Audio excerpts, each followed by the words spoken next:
So welcome back to Intelligent Bishop, and we are having analysis of Anand versus Carlsen game in Legends of Chess tournament. So yesterday there was a clash between two very big names in chess world, that is world champion Magnus Carlsen versus former world champion Viswanathan Anand. So let us start with a very interesting game played between these two legends of chess. So white is Viswanathan Anand and black is Magnus Carlsen. So he starts with e4, e5, knight f3, knight c6. This is a standard opening which they both play, and they both like to play it from white as well as from black, and they both are comfortable as well. So bishop b5. Normally a6 is played, bishop a4 and knight f6, and these type of game has already happened between Magnus Carlsen and Viswanathan Anand, and they have played this position more than 100 times with each other. So Carlsen this time decides to go with some other variation. Instead of a6, Magnus Carlsen plays knight f6 immediately. d3, Anand sticks with his plans, bishop c5. So you can see that both are having same knowledge, but Carlsen always finds a way to trick his opponent and place some novelty in the opening. As in the last game also, he played a novelty against Anish Giri, and he's already knowing this idea, so that gives an edge to him rather than his opponent. So bishop takes knight, pawn takes knight, knight to d2, just developing, bishop g4. So at this point I would like to tell that this game is now about the knights versus bishops. Black is having two bishops, as you can see. They are just controlling the Caesar-like structure, and white is having two solid knights. h3, shooking off the bishop moves back, and now let's look at the position. The whites knight are solidly sitting versus the firing bishops. Knight c4, Anand is attacking this e5 pawn and trying to bring his knight somehow to the center. Knight d7 guards this pawn. As you can see that this knight is in pin, so he can't capture on e5. So bishop to e3. Now Anand is offering an exchange of one of the bishop, because these two bishops, if they are firing in a cross direction, then it is very difficult. So Anand wants to exchange one of the bishop, but f6. Carlsen likes to play solid, and his pawn structure is solid. Both of them have a solid pawn structure, but now maybe Carlsen will go bishop f7 and bring another bishop to fire. So queen e2, queen e7, developing moves. Now both of them have choice of castling on both the sides. Let's see what happens. Castle king, castle queen side, king b1, king b8. As you can see how strong players play. They are just sticking towards basics. So the basic principle says first you should develop the pieces in opening. They have done that.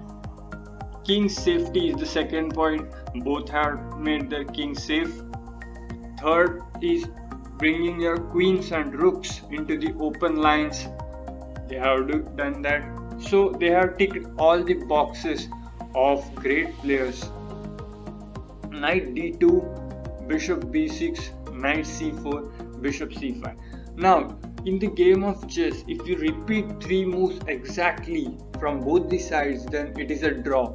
So you can see that Anand is clearly making intentions that he wants to draw the game, and just Carlsen repeated because he wants to check the intentions of Anand. So now everything is clear that Anand is playing for draw.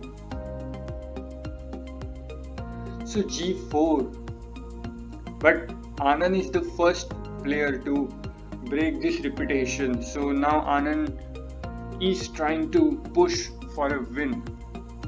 Bishop f7. As I said earlier, the f6 move was for the bishop to go to f7 and then fire on this diagonal. So another knight to d2. Viswanathan playing very solid knight structure. Knight f8. So Carlsen came to know that this knight is useless because he has no better squares. So what he does, he brings knight to f8. Now he will bring it to e6 and now probably to f4 or to d4. So this is how top players play. They just improve their pieces and their position becomes very, very interesting and better. So f4, Anand wants to create a break in the center. So bishop takes bishop. Finally Carlsen accepts the offer of exchange given by Viswanathan Anand. Queen into. Now this is again one phase of the game where it's two knights versus a bishop and knight pair. Anand is having solid knight structure versus Carlsen having bishop and knight. So knight g6, interesting. Knight e6 was one of the way, but knight g6. Now why knight g6?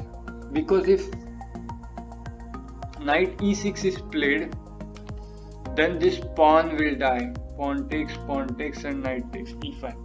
So bringing the knight from either side, knight g6. Pawn takes pawn, pawn takes pawn.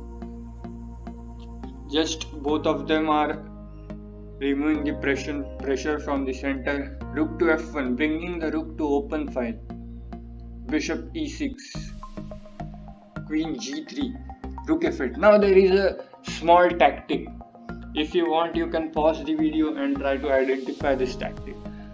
The e5 has been attacked by two white pieces but defended by only one piece.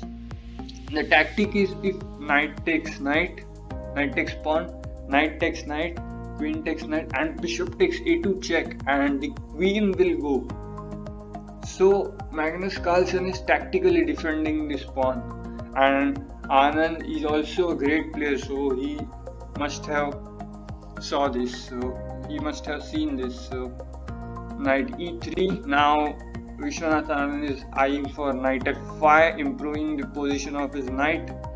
Queen to c5. Magnus activates his queen now towards the queen side of white. Rook takes rook, rook takes rook. Just exchange of two major pieces. Knight f5, as I said earlier, but this is a mistake.